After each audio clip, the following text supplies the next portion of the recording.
It is a bit scary to know that the most valuable private company in the world has your address and has shown up and has questions for you. Tyler Johnston runs a small AI watchdog. Last summer, he was out when he received an unusual text from his roommate. There's someone at the door with documents for you. It was a man with subpoenas from OpenAI, the maker of ChatGPT.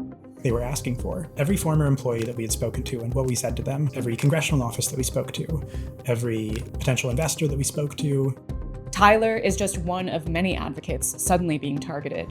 As public demands to regulate the AI industry have escalated, AI could put millions of Americans out of work. Concerns around safety for kids. Customers could see their bills increase by $20 each month. AI clips of fake reports even reaching the Oval Office. its biggest players are going to political war. They started texting my constituents. Google was involved, Meta was involved, OpenAI was involved. The AI industry broadly is ready to play hardball. So I started investigating their tactics. I found an aggressive playbook trying to silence critics, kill legislation, and remake government in their interest. I wanted to know, what are AI companies so afraid of? They can't have any flies in the ointment, which also means no regulation and no guardrails. And what does it mean for the rest of us if they get what they want? When OpenAI subpoenaed Tyler, it tucked in an expansive demand that hinted at its real agenda. They wanted every single document and text message and email that we had that in any way related to OpenAI's restructuring. Founded as a nonprofit by Elon Musk and Sam Altman, OpenAI had for years been raising billions of dollars from investors through an internal for-profit arm. Then the nonprofit board attempted to fire Sam Altman, and investors panicked that they could lose all their money. In the wake of that, Sam Altman made some promises to his investors that they would remove the power and control of the nonprofit from the for-profit entity. But many advocates, including Tyler and Catherine, stood in the way. We released an open letter. This was an open letter that was asking 7 relatively simple questions, not opposing the restructuring in any way, but asking for more transparency about what their plans were. But failure to restructure could force OpenAI to give up $20 billion from its investors. The company turned its influence operations into high gear, under the leadership of a man named Chris Lehane. Whoever ends up winning on that ends up building the AI rails for the world. Like, that is a bit of a zero-sum game. Lehane began his career in Washington, earning the nickname Master of Disaster, in part for helping the Clintons navigate the Monica Lewinsky scandal. He then pivoted to Silicon Valley, working at Airbnb and with the crypto industry. I think that OpenAI brought him on because they knew that they needed someone who was willing to be as fierce as possible. Lehane stacked his team with former staffers and confidants of Gavin Newsom, Bill de Blasio, and Kamala Harris. OpenAI hired a lobbying firm run by Republican operative Jeff Miller, who has deep ties to President Trump. It launched new philanthropic efforts, underscored its economic importance to California, and threatened to leave the state if the restructuring was blocked. With Elon Musk also suing OpenAI for abandoning its mission, the company began to accuse its critics of being his puppets. They were essentially implying that we were a front for their competitors. The aggressive tactics paid off. The subpoenas also revealed that this is just the beginning. I would have been happy to swear to the court that we are not funded by Elon Musk, but it became clear to me that this was not the only thing that they were trying to find out. Among OpenAI's demands to other groups, documents related to advocacy on AI legislation. It's very difficult to imagine us figuring out how to comply with 50 different sets of regulation. That will slow us down at a time where I don't think it's in anyone's interest for us to slow down. For some companies, I think they want a situation like social media. Rebecca Bauer-Cahan is an assembly member from California leading AI and tech policy. A law passed in Congress that said that they were not liable for any of the content put onto their platforms. Now they want that for their AI boom, and they don't have it yet in Washington. And so they're going to try to ensure that states don't act as aggressively as I think our constituents want us to. Over the last year, Bauer-Cahan introduced several AI-related bills to protect California ratepayers from data centers driving up their electricity bills. They sat next to me and told me I was going to kill the entire AI industry. To help creators track copyright infringement by AI companies. Copyright in general is not the right lever to pull. And to ban unsafe AI products for kids. We started to see more examples of kids, frankly, dying by suicide as a result of these chatbots. This morning, ChatGPT hit with a scathing new lawsuit alleging it helped a 16-year-old boy die by suicide. He would be here, but for ChatGPT. As we got to the point where it was pretty clear that I had the support to pass it, it was one of the only times I've seen a huge ramp up in lobby dollars to try to kill the bill. The tech industry has set up a lot of what I like to call shadow groups that actually do the lobbying for them. TechNet, whose members include Meta, OpenAI, Google, and Anthropic. Chamber of Progress, which includes VC firm Andreessen Horowitz, Google, and OpenAI.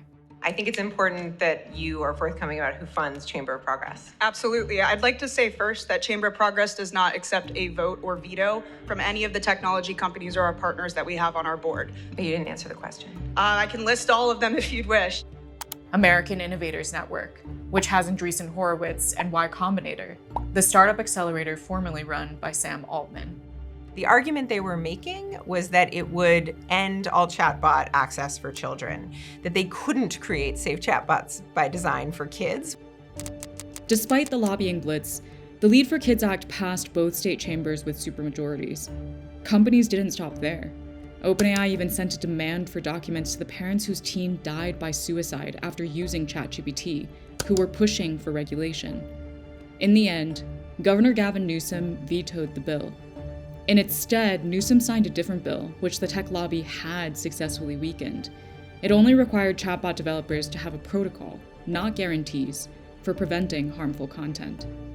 The secondary bill gave the governor essentially an out. So it allowed him to sign a bill that said he supported child safety without doing something that would sacrifice his relationship to the tech industry. The American people want to have a say in AI. We don't think that this technology should be decided by 5 oligarchs. Alex Boris is an assembly member in New York who's running for Congress. Last year, he found himself in a similar fight with the tech lobby over his own AI bill, the RAISE Act. The point of the RAISE Act was to put legally enforceable safety standards on advanced AI research. It aimed to address extreme harms like AI being used to create bioweapons, and would only apply to the largest companies. But tech groups pushed back hard. They started texting my constituents. They started doing Facebook ads and Twitter ads. We also saw more explicit astroturfing. They also had a big effort to plant op-eds. At one point, Andreessen Horowitz, a key investor in OpenAI, Meta, and dozens of other AI companies, sent him their critiques of the bill. They sent a bill that was excluding every single company on Earth from the regulation and defining them as a small developer and hoping we wouldn't catch it. They think they are the smartest people in the world and that no one dare regulate them. Boris's bill passed the state chambers and went to the governor's desk.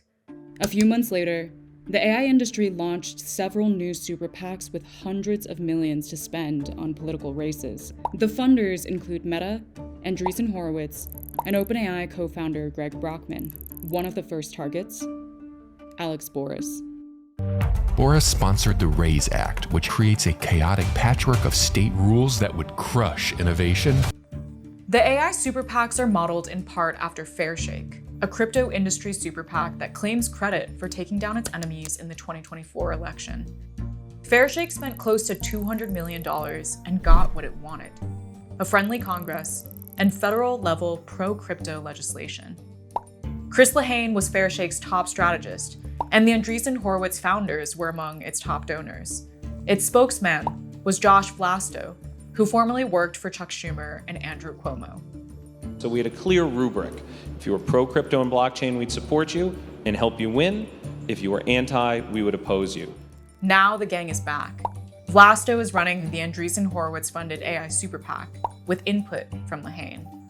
They announced their opposition really early, and then they put out a bunch of ads saying, I want to regulate AI. I think there's two reasons why they would do this. It's the exact time that the governor is making decisions around the RAISE Act. They are trying to intimidate the governor. The governor signed Boris's bill, but not before watering down portions of it in line with the tech lobby's demands. The second reason is to scare any other candidate. The money that's being spent is a message. It is saying that if anyone takes on this issue, they will be facing a wall of cash. With the super PACs, the endgame of the industry is increasingly clear. President Trump is planning to stop states from regulating artificial intelligence. In December, President Trump issued an executive order designed to make states back down from AI legislation by threatening to sue them and cut their federal funding. But the order is a much less powerful rework of a full ban on state legislation that failed to pass Congress twice. Now, AI companies are trying to remake Congress. Having one federal approach focused on light touch and an even playing field sounds great to me. And it's not just through their own PACs.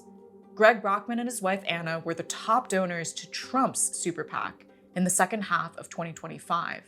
Feels like their number one priority in DC is really just institutionalize the status quo of, zero regulation, zero accountability. They want the public to bear the cost of any of the fallout. The chatbot, or really, in my mind, the people programming it, encouraged my son to mutilate himself. But with the fallout growing, the industry's money may hit its limits. 80% of Americans want there to be some regulation on AI. Some people come to this issue concerned about how data centers are increasing their utility bills. Some people come to the issue because they're worried about their teenagers. Some people come to it because their job is displaced. And if your vote didn't matter, if your say didn't matter, they wouldn't be spending $100 million to drown it out. So this is not hopeless. Demand that the people who represent you, like me, are representing you and not representing big tech. If legislators hear that from their constituents, I know that they'll do the right thing because I know that they're feeling it too. I know they see it in their own homes. Public pressure may already be having an effect. In the face of outrage, OpenAI agreed in January to support a California ballot initiative that would enhance AI protections for children. California voters, regardless of their party, support stronger AI protections for kids, teens, and families.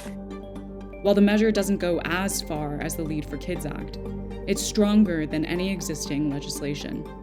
They are the ones who are on the back foot and are trying to make up for it with this money, but the power of the people is always stronger.